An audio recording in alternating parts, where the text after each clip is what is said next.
चलिए अब आते हैं प्रतिरोध पर विमाओं का प्रभाव, यानी प्रतिरोध जो है विमाओं पर कैसे निर्भर करता है।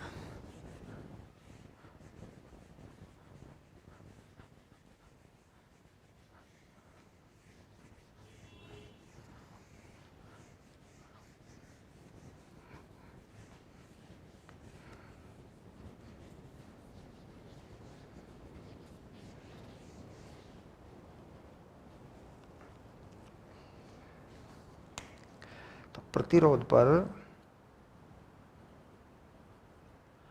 विमाओं का प्रभाव।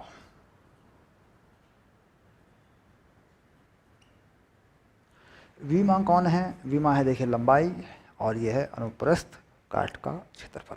तो अनुप्रस्थ काट का क्षेत्रफल जैसे हम कहते हैं बेलनाकार है, देखो बेलनाकार है, मान लीजिए ये बेलनाकार है, इसकी त्रिज्या हमें देनी होगी। ये कैसा है? ये वृत्त है, तुम जानते हो, और इसकी वृत्त की त्रिज्या क्या मान ली? इस वृत्त की त्रिज्या मान ली आर, ये आर है मान लीजिए, ठीक। तो क्षेत्रफल ए कितना हो जाएगा? पाई आर स्क्वायर, और इसकी लंबाई हो गई एल, ठीक। तो रेजिस्टेंस हो जाएगा rho L upon pi R square, ठीक। अब मान लीजिए ये एक घन के रूप में है, घन आकार आकृति है ऐसे, यूँ ऐसे, ठीक। अब इसमें धारा इस दिशा से यूँ यूँ बहती है, तब इसमें धारा इधर से बहती है और यूँ निकल जाती है इधर को ऐसे, ठीक। तो इसमें क्या है? ये इसकी लंबाई है, ये इसकी चौड़ाई है, ये इसकी ऊंचाई है, ठीक। तो वह क्षेत्रफल जिसमें धारा जाएगी वो यही रहा, ये क्षेत्रफल होगा ए, ये होगा बी एच, ये तुम जानते हो, ठीक। लंबाई एल है, तो प्रतिरोध कितना हो जाएगा? ये हो जाएगा rho L upon B H, ठीक। यानी जिस तरफ से धारा बहती है उसका क्षेत्रफल लेना है, ठीक। अब अगर धारा दूसरी तरफ से बहती है तो घन में कोई घन बना लिया हमने, तो उसमें देखना पड़ेगा कि लंबाई क्या है और अनुप्रस्थ काट का क्षेत्रफल क्या है। इस पे कॉन्सेप्ट करता हूँ पहले, कॉन्सेप्ट को पहले इस पे ठीक करता हूँ। इस पे ठीक करना ज़रूरी है क्योंकि यहाँ पर सवाल बन जाता है कई बार, और उसमें हम कंफ्यूज होते हैं, सर इसको कैसे करेंगे, तो अजीब सा हो गया बिल्कुल। चलो देखते हैं।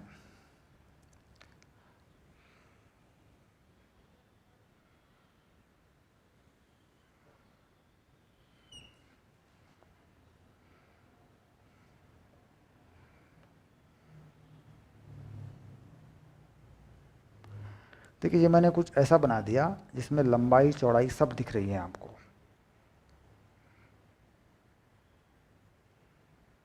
ऐसे, ठीक। अब मान लीजिए ये है लंबाई और ये है चौड़ाई बी, और ये है ऊंचाई एच, ठीक। अब धारा जो है मान लीजिए इस तरफ से बहती है, धारा इस तरफ से बहती है और इधर से निकलती है, ये है धारा की दिशा,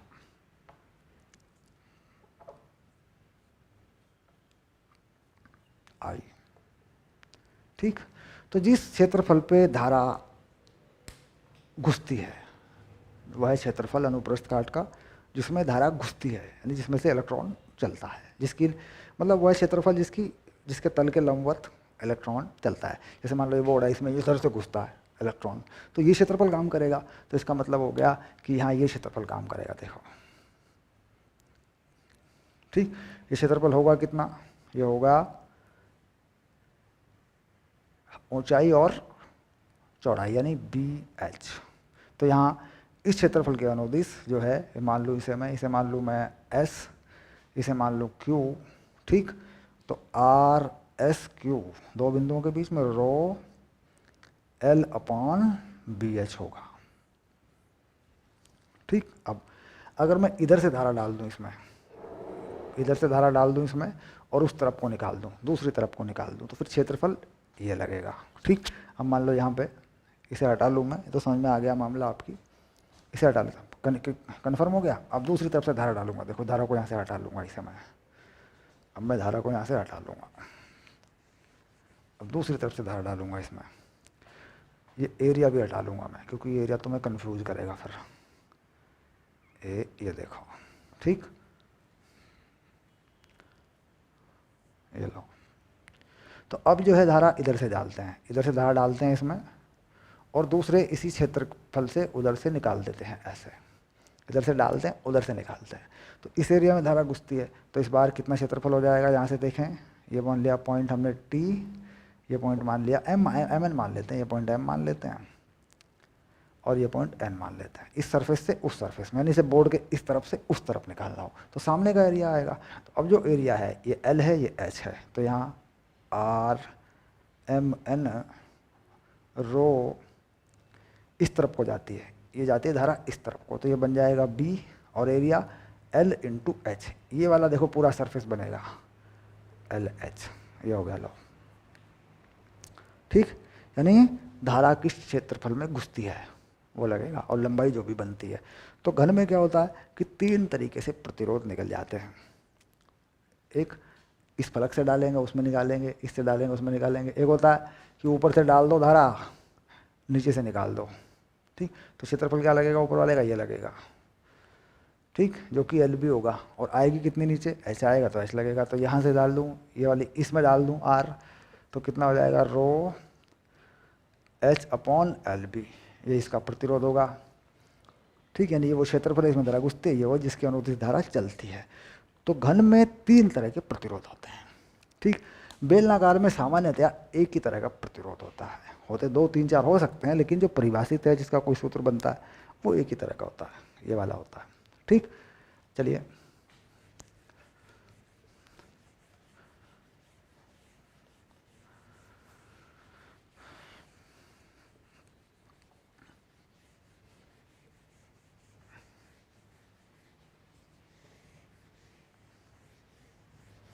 अब एक सामान्य सा सवाल लिखता हूँ, जो बहुत ही बढ़िया सवाल है, जो स्टेट बोर्ड में यानी राज्य के जो बोर्ड होते हैं उनमें अक्सर पूछा जाता है। स्टेट बोर्ड में अक्सर पूछते हैं इसको, सीबीएसई बोर्ड में ये पहले आया करता था, आजकल कम आ रहा है। मैं बताऊँ आपको सच्चाई, ये कह रहा है कि एक तार को खींचकर इसकी लंबाई को n गुना कर दिया गया हो तो तार का प्रतिरोध कितना गुना हो जाएगा, लो, ठीक, सिंपल, खींच कर। अब मान लीजिए कोई तार है हमारे पास, खींचने का मतलब तार का द्रव्यमान वही है, तार का आयतन वही है, खींचा है, तार में कोई पदार्थ की मात्रा नहीं बढ़ाई है। वैसे ये तार है, मान लो इसे खींच दूँ तो तार पतला हो जाएगा, सीधी सी बात है, त्रिज्या घट जाएगी, क्षेत्रफल घट जाएगा उसका, ठीक है। चलिए अब मान लीजिए तार है, पहले ये ऐसे, इसकी लंबाई L है, ठीक। अभी तार को खींच दूँ और ऐसा तार बना दूँ ऐसे, देखो पतला हो जाएगा नहीं हो जाएगा। ये लंबाई है NL, ये क्षेत्रफल अगर A है तो क्षेत्रफल ये कितना हो जाएगा, A/N हो जाएगा। क्यों, क्योंकि जो वॉल्यूम है, आयतन है, वह नियत है। अब आयतन है वो कैसे रहता है, आयतन कितना है AL, इस तार के लिए, इसके लिए L N गुना हो गया तो एरिया N/, हो जाएगा। देखो लेंथ N टाइम्स हो गई तो एरिया 1/n हो जाएगा, सिंपल सी बात है। तो ये आयतन देखो उतना का उतना ही है, फिर आयतन नहीं बदला, ठीक। तो यहाँ का जो प्रतिरोध है वो कितना है, वो है R rho L upon A, यहाँ का प्रतिरोध है R dash rho L N upon A/N, तो ये आ गया N² row L upon A, जो कि है N² R के बराबर, ठीक। यानी R डैश जो है सीधे सीधे देखा जाए ये आ रहा है N² R, ठीक। तो उत्तर कितना आ गया, उत्तर हो गया N² गुना हो जाएगा। तो उत्तर क्या आ गया इसका, इसका उत्तर लिख दूं, हल करके दिखाना होता है ना। इसको हल करके बताना पड़ेगा। ऐसे डायग्राम बना दो, ऐसे ही लिख दो, सीधा रास्ता है। तो इसको बताना पड़ेगा उत्तर में प्रतिरोध n स्क्वायर r हो जाएगा। और इसके बाद क्या कहेंगे, ये भी लिख सकते हैं। इसके बाद दूसरा, प्रतिरोध n स्क्वायर गुना हो जाएगा। ये देखिए ऐसे, ठीक, सिंपल, बिल्कुल सिंपल सी बात है। चलिए आगे चलते हैं। प्रतिरोध को समझ रहे हैं धीरे धीरे।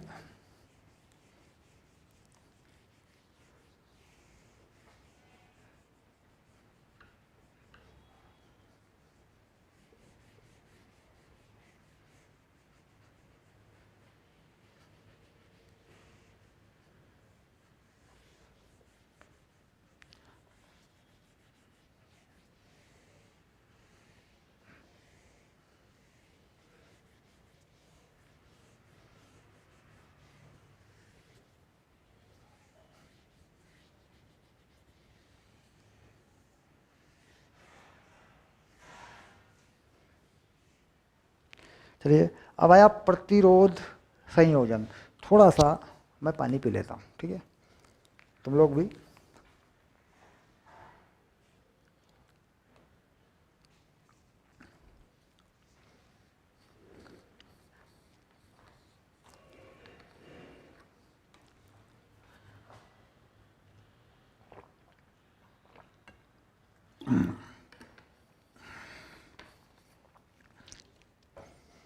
तो इस चैप्टर का जो बेसिक है प्रतिरोध का, धारा का, इन सब चीज़ों का, वो इस वीडियो में हम बना लेंगे।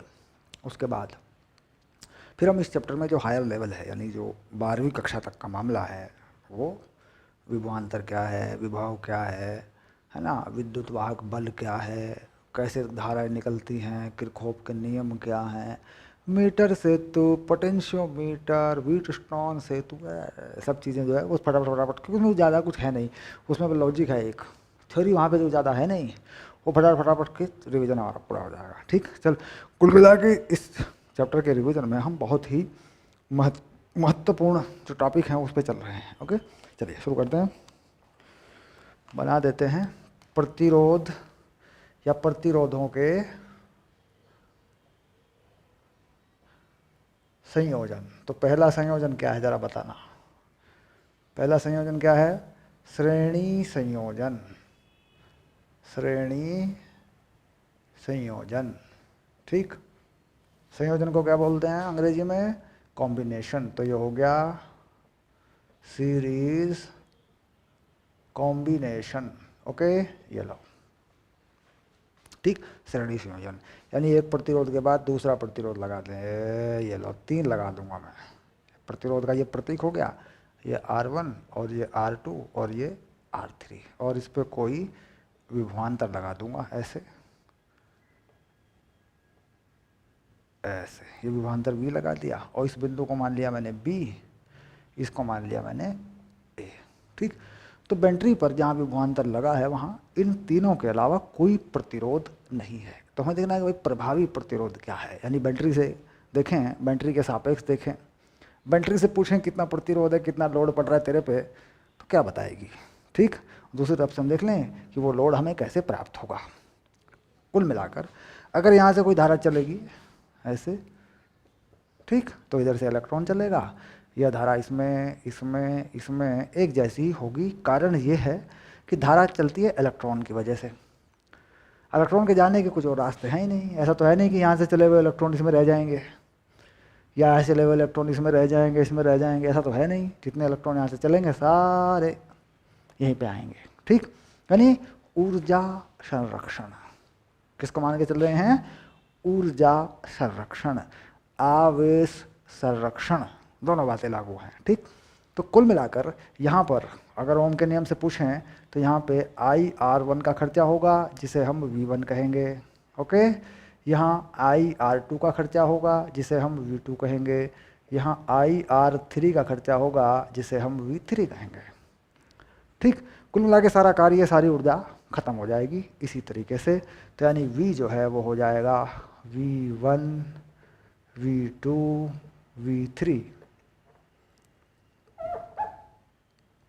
ओके, मान रख देंगे IR1 IR2 IR3 ऐसे। ठीक, कोई भाषा लिखना चाहते हैं तो लिखते हैं कि श्रेणी क्रम में धारा वही रहती है, धारा सभी प्रतिरोध में समान होगी। ठीक, विभवांतर सभी में अलग अलग उनके प्रतिरोध के अनुसार होगा, ऐसा लिख देंगे। ऊर्जा संरक्षण के नियम से कुल विभवांतर वही होगा जो उनमें खर्चा होगा। ठीक, तो नियम किस बात पर है? नियम है ऊर्जा संरक्षण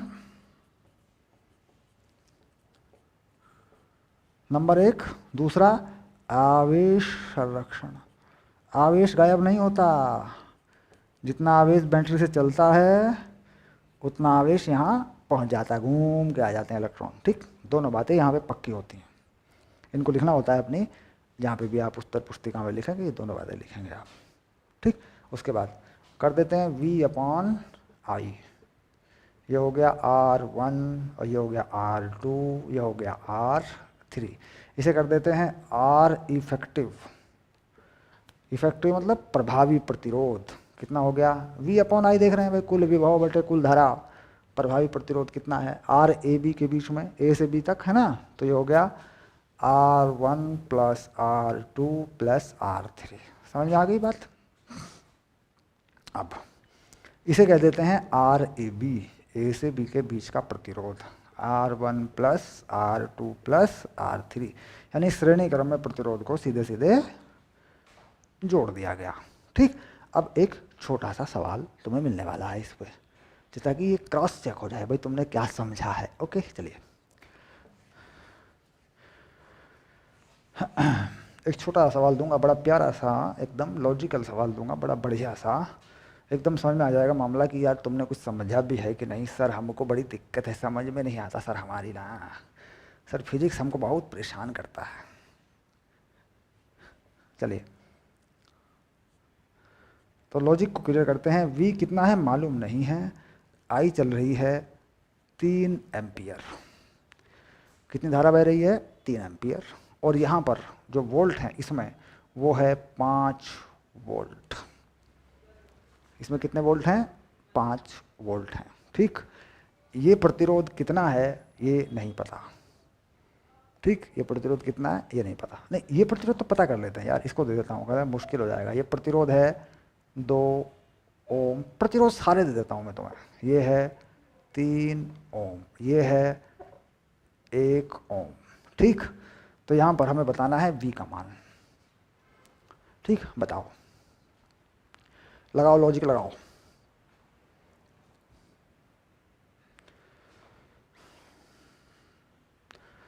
चलिए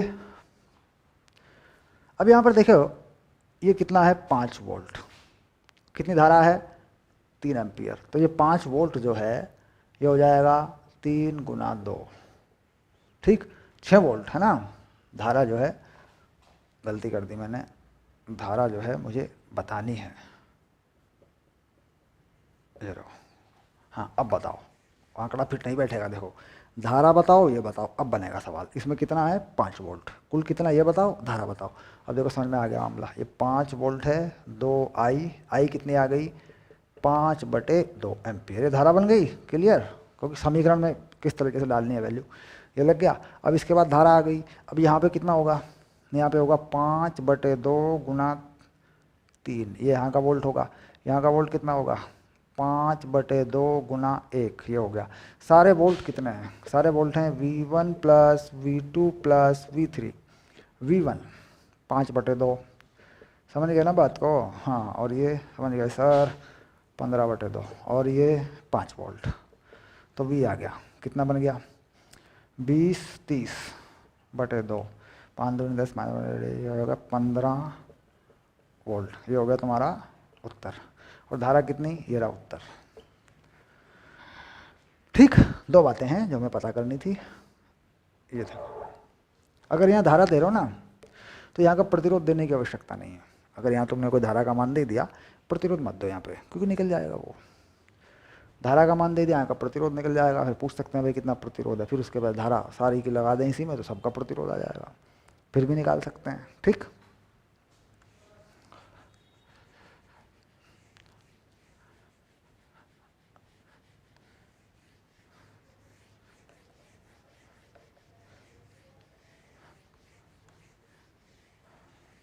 चलिए एक सवाल और दे छोटा सा।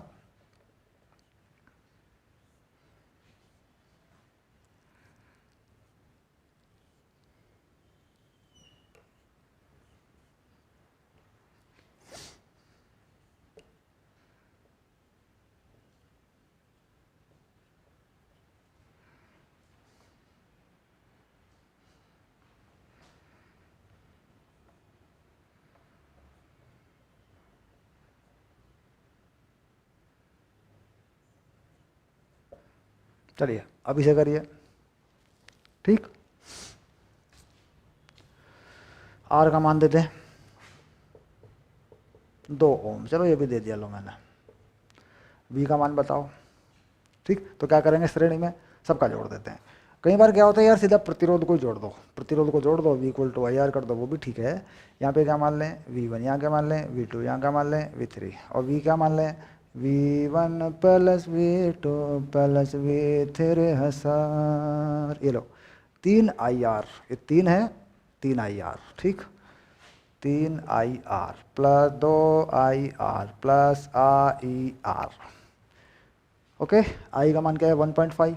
कितने IR हो गए, ये हो गए 6 IR, 1.5 R 2 12 1.5 18 वोल्ट।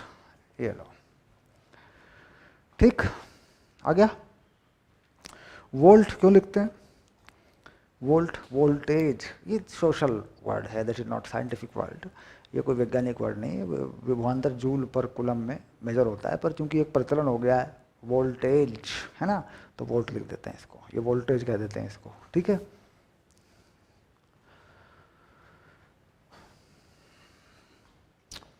तीन 9 5 6 2 12 12 15। ठीक है, चलिए अब लेते हैं दूसरा संयोजन, अब लेते हैं समांतर संयोजन।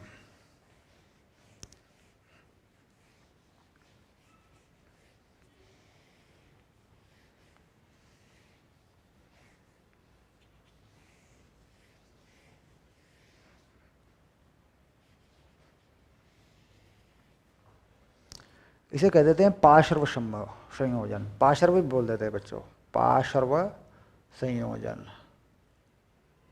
और इसे कह देते हैं समांतर संयोजन भी। सर कौन सा शब्द इसमें शुद्ध है, ये शुद्ध है बच्चों, ये शब्द इसमें शुद्ध है, और ये काम चलाऊ है, ये गणितीय शब्द है। ठीक, चलिए आगे चलते हैं। अब यहाँ 3 प्रतिरोध लगा लेते हैं, 3 पे ही बना लेते हैं, चाहे हमारे पास कितने भी प्रतिरोध हों, उससे तो फिर कोई बात ही नहीं, फॉर्मूला लग ही जाना अपना। ये लो भैया, ये लो, ये हो गया, ये रहा, ये V लगा लेते हैं, यहाँ से कोई धारा I चला लेते हैं। ठीक, अब I पहुँचेगी तो I बटेगी, बटनी भी चाहिए, क्योंकि 3 रास्तों से आवेश आएगा तो बटनी चाहिए, I1 I2 I3। ठीक, तो I जो है तुमने बांट दी I1 plus I2 plus I3 में। ठीक, क्योंकि आवेश संरक्षण का नियम है, अगर यहाँ से कोई आवेश आता है तो आवेश यहाँ से पैदा नहीं हो सकता, कुछ इधर को जाएगा, कुछ इधर को जाएगा, कुछ इधर को जाएगा, तो आवेश का वितरण है, आवेश का वितरण है। तो I1 I2 I3 3 भागों में धारा बटेगी, क्योंकि धारा का मतलब है आवेश प्रवाह की दर। ओके, अब इसके बाद यही एनर्जी जो यहाँ से ऊर्जा लेके चलेगा केवल एक ही प्रतिरोध पे खर्च करेगा, तो इसे मान लें R1, इसे मान लें R2, इसे मान लें R3। जो ऊर्जा यहाँ से इलेक्ट्रॉन लेके चलेगा उसके रास्ते में केवल कोई भी इलेक्ट्रॉन आए, एक ही प्रतिरोध आया। देखो मान लो ये इलेक्ट्रॉन यहाँ से चला, यहाँ आ गया, दूसरा डाना यहाँ आ गया, तीसरा यहाँ आ गया। ठीक है, तो कुल मिला के एक इलेक्ट्रॉन के रास्ते में एक ही प्रतिरोध आया, तो जाहिर सी बात है उसकी ऊर्जा बटेगी नहीं। सीरीज में क्या होता है, एक को ऊर्जा देगा, फिर दूसरे को देगा, फिर तीसरे को, जब कहीं जाकर बैटरी में पहुंचे, ऐसा यहाँ नहीं करना होगा। ठीक, ठीक है, समझ में आ गई बात।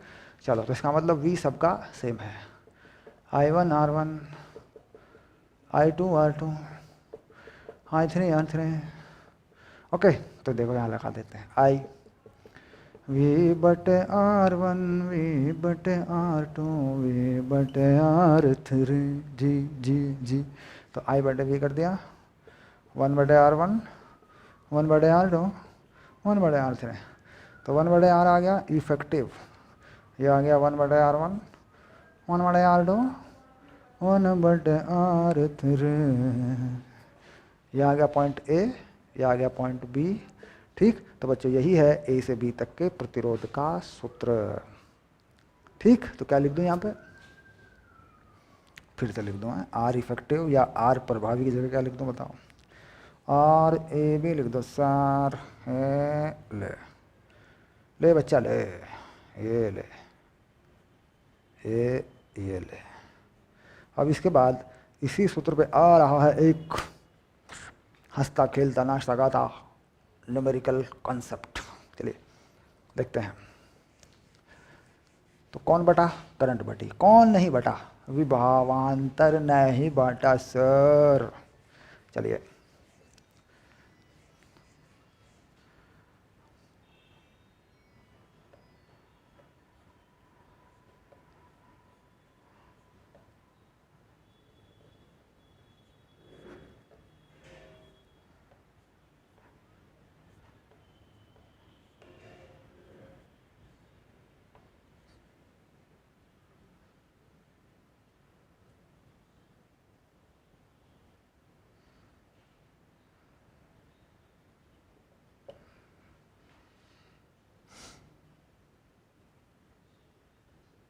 कोई सवाल लिख दिया मैंने, बस कर दो फटाफट।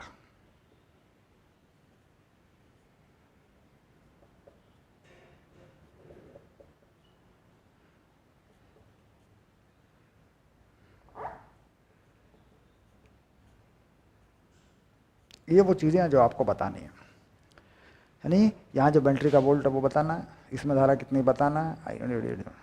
ठीक, प्रतिरोध मैंने बता दिए, धारा एक में मैंने बता दी है। ठीक है, चलिए। तो हम जानते हैं कि विभवांतर समान रहता है, सभी प्रतिरोधों में विभवांतर समान रहता है। तो यानी विभवांतर कितना हो गया, 3 2 6 वोल्ट। यही 6 वोल्ट I2 R2 भी होगा, यही 6 वोल्ट I3 R3 भी होगा बच्चों।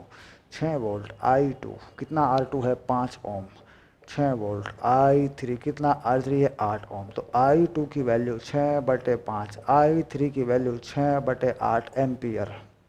ठीक, अब चाहते हो यहाँ से कुल धारा कितनी है I, वो भी बता दूँ, बता दो सर I कितनी है। यहाँ कितनी धारा है 3 एम्पियर, यहाँ कितनी धारा है 6/5 एम्पियर, यहाँ कितनी धारा है 6/8 एम्पियर। उत्तर। तो लॉजिक समझ में आ गया कैसे बंटवारा होता है, हो गया फाइनल। चलिए अब एक सवाल लूँगा सीरीज और पैरेलल को मिलाकर, ध्यान से करना।